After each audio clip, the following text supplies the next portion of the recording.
సుకుమార్, సందీప్ రెడ్డి వంగాల ప్రాజెక్టులను రిజెక్ట్ చేసిన మహేష్ బాబు సర్కారు వారి పాట, సరలేరు మీకెవరు వంటి సినిమాలు తీశాడు. ఈ సినిమా బాక్స్ ఆఫీస్ దగ్గర కలెక్షన్లు వసూలు చేసిన ఫ్యాన్స్కి మాత్రం పూర్తిగా నచ్చలేదు. ప్రస్తుతం త్రివిక్రమ్ శ్రీనివాస్ దర్శకత్వంలో గుంటూరు కారం మూవీ చేస్తున్నాడు మహేష్ బాబు. ఈ సినిమా మొదలైనప్పటి నుంచి అనేక మార్పులు చేర్పులు జరుగుతూనే ఉన్నాయి. మొదటగా పూజా హెడ్గే ప్లేస్లో మీనాక్షి చౌదరి రాగా, సినిమాటోగ్రాఫర్ పిఎస్ వినోద్ ప్లేస్లో మనోజ్ పరమహంస వచ్చి చేరాడు. ఫైట్ మాస్టర్లు కూడా మధ్యలోనే మారిపోయారు. మ్యూజిక్ డైరెక్టర్ తమన్ ప్లేస్లో కూడా దేవిశ్రీ ప్రసాద్, అనిరుద్ వస్తాడని ప్రచారం జరిగింది. ఓ మై బేబీ అంటూ రిలీజ్ చేసిన సాంగ్పై సోషల్ మీడియాలో తీవ్రమైన ట్రోలింగ్ వచ్చింది.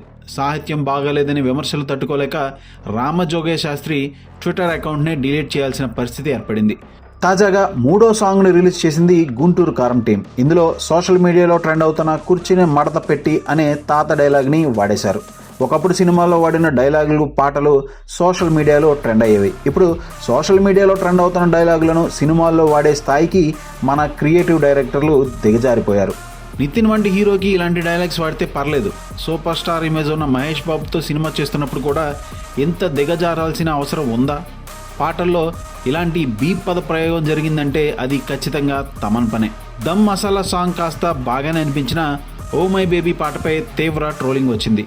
ఈ ట్రోలింగ్ నుంచి తప్పించుకునేందుకు తమన్ ఇలా ట్రెండింగ్లో ఉన్న దాన్ని వాడేస్తే అయిపోతుందిలే అనుకుని ఉంటాడు. అయితే ఎలాంటి ఇమేజ్తో ఉన్న హీరోతో సినిమా చేస్తున్నామనేది కూడా దృష్టిలో పెట్టుకుని ఉంటే బాగుండేది.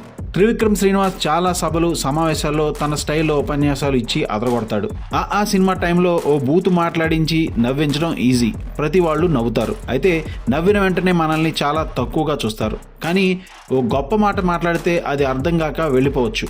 అయితే వెళ్ళిపోతున్న సమయంలో ఆలోచించి అయినా సరే అది అర్థమయ్యాక మనకి ఫోన్ చేసి అభినందిస్తారు. కొంచెం లేట్ అయినా పర్లేదు కానీ మంచిదే చెప్పాలి అంటూ కామెంట్ చేశాడు త్రివిక్రమ్ శ్రీనివాస్. అలాంటి త్రివిక్రమ్ ఇలాంటి బూతు పదం ఉన్న పాటను సినిమాలో వాడుతుంటే ఎలా ఊరుకున్నాడని ట్రోల్స్ చేస్తున్నారు మహేష్ బాబు ఫ్యాన్స్. క్రియేటివిటీ చచ్చిపోయినప్పుడు, హిట్ కోసం ఏం చేయాలో తెలియనప్పుడు మాత్రమే ఇలాంటి ప్రయోగాలు చేయాల్సి ఉంటుంది. ఇప్పుడు త్రివిక్రమ్ శ్రీనివాస్కి కానీ మహేష్ బాబుకి కానీ అలాంటి అవసరం లేదు. కేవలం ఫ్యాన్స్ నుంచి ట్రోల్స్ ఎదుర్కొనే తమన్కి తప్ప. ఏం జరిగినా చిన్న ప్రోమోతో మాస్ బిర్యానీ వండేద్దామని అనుకున్న మహేష్, త్రివిక్రమ్, తమన్ ఫ్యాన్స్ నుంచి ఇలాంటి రెస్పాన్స్ మాత్రం ఆశించి ఉండరు. ఓ సూపర్ స్టార్ ఇమేజ్ పరువు తీసేలా, గురూజీ స్థాయిని దిగజార్చేలా, మాస్ కమర్షియల్ సినిమా కంటెంట్కి అర్థం మార్చేలా ఉన్న ఈ కుర్చీ మడత పెట్టి పాట కొందరు ఓర మాస్ కల్ట్ ఫ్యాన్స్కి మాత్రం తెగ నచ్చేసింది.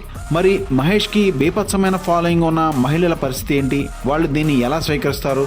స్వీకరించిన పబ్లిక్లో ఎలా పాడగలరు? అన్నీ గురూజీకే తెలియాలి.